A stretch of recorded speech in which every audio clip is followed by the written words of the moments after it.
Christmas ஜெபம். எங்களுடைய மகிழ்ச்சியான வாழ்வை விரும்பும் எங்கள் தந்தையே இறைவா, உலகமே மகிழும் இந்த புனித நாளில் எங்கள் குடும்பம் முழுவதும் நீர் பிறந்த குடிலின் அருகில் அழகான இந்த மரத்தின் அடியில் அமர்ந்திருக்கிறோம். செழிப்பான மரத்தால் வாழ்விழந்த மனிதனுக்கு பட்ட மரத்தால் நீர் நிறைவாழ்வை வாக்களித்தீர். வாக்கு மாறா தெய்வமே, பட்ட மரம் போன்ற எங்கள் வாழ்வும் உம் வார்த்தையால் எல்லா காலத்திலும் எல்லா நேரத்திலும் பசுமை மாறாது புது புது தளிர்களோடு இருக்கும் என்பதை நம்புகிறோம்.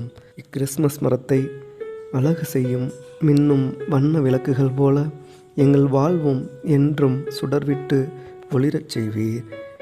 எங்கள் வாழ்வின் இருள் அனைத்தையும் நீரே அகற்றுவீர் என்பதையும் உணர்கிறோம். கடும் இருள் எங்களை சூழ்ந்தாலும் இன்று சூழ்ந்த சுடர்ந்த சுடரொளி எங்களுக்கு ஒளி வெள்ளமாக வழி நடத்தும் என நம்புகிறோம். ஆமென்.